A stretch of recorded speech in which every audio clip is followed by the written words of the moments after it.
need you to cover your head. What did you say? Just cover your head now! Kane Lynch is one of those series where I completely understand why people bounced off of it.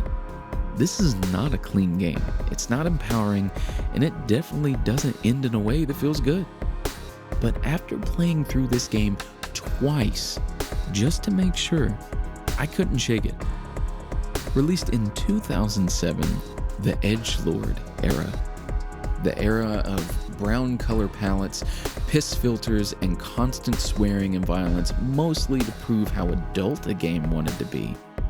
If you weren't Gears of War or Uncharted, a lot of these games leaned edgy by default, sometimes without much beneath it. On the surface, it fits right in. It's rough, uncomfortable, and spends the whole game showing the worst in people.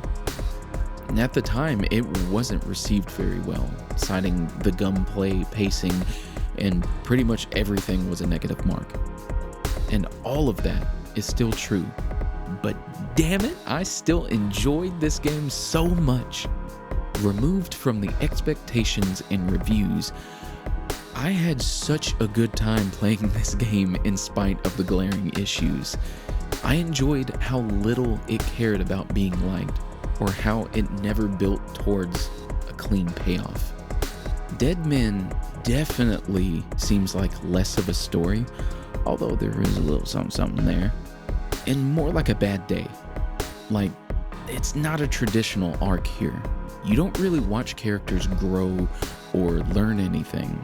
You're just dropped into a situation that's already gone wrong, and every decision after that only seems to make it worse. Kane keeps believing things can go right if people just follow the plan. Lynch, and everyone else, keeps telling him they won't. And almost every time Kane puts his trust in someone, the game quietly proves how bad of an idea that was.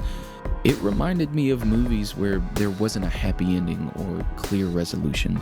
Movies like Warfare, Memories of Murder, and Martyrs. There's something refreshingly honest about that.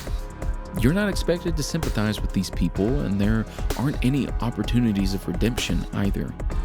Most of the truly good characters don't last long anyway. They're usually just bystanders caught in the middle of someone else's mess. So instead of building towards anything meaningful, Dead Men just lets the situation play out, and then it leaves. And for whatever reason, that worked on me. Mechanically, Dead Men is rough, and I don't think anyone's really arguing that.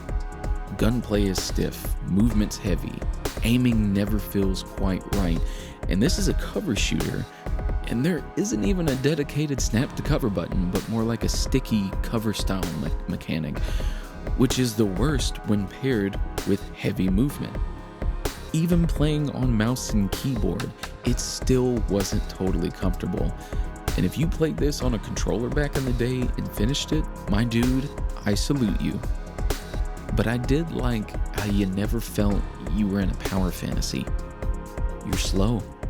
You take damage constantly, and even when you're doing well, it never feels like you're in control of the situation. Getting shot hurts, and it keeps hurting. Recovering takes time, and dipping in and out of cover always feels riskier than it should. And there's never that moment where the game suddenly opens up and lets you dominate encounters. You know, most firefights feel scrappy and uncomfortable, like you're barely holding things together rather than executing a clean plan. And while that's frustrating, oh boy it is, it also lines up perfectly with what the game is trying to do. This doesn't feel like a shooter about mastery. It feels like a shooter about surviving a situation that's already spiraling. You're not rewarded for playing well so much as you're allowed to last a little longer. Musically, I'm gonna be honest, there's pretty much no music in this game, and that's not a criticism. Most of Dead Men is carried by raw sound instead. Gunfire, people shouting, crowds panicking and scattering when things spill out into public spaces. There's not a heroic score telling you how to feel. No musical cue letting you know when you're doing well or when a fight's almost over. And when the music does show up, it's minimal and understated, damn near not even present. More like background tension than anything meant to guide the experience. And because of that, firefights don't feel cinematic in a traditional sense. They feel flat, abrasive, draining, like situations that are happening whether you're ready for them or not. The lack of strong musical identity works in the game's favor. It keeps everything grounded, keeps things uncomfortable, and reinforces the idea that it's not a story being told to you, but a situation you're just stuck inside. So to close this one out, Kane and Lynch Dead Men is not a game I'd recommend to everyone, because it's not an amazing game, and a lot of the criticisms it's received over the years is completely fair. The gunplay never really clicks with you, the pacing is uneven, and there's really no payoff waiting at the end. But I feel like that's kind of the point. It shows you a stretch of time filled with bad decisions and worse people, like a day in the life of the shittiest folks in town. And while that does make it frustrating, it also makes it honest in a way a lot of games aren't. I don't think Dead Men is secretly great, and I don't think it's misunderstood. But I do think it committed fully to what it wanted to be, even when that made it unpleasant to play. And for me, that commitment mattered. So if you're looking for something empowering and cathartic, this probably is not it. But if you're curious about a game that's willing to sit in discomfort and not resolve it for you, Kane and Lynch might be worth revisiting.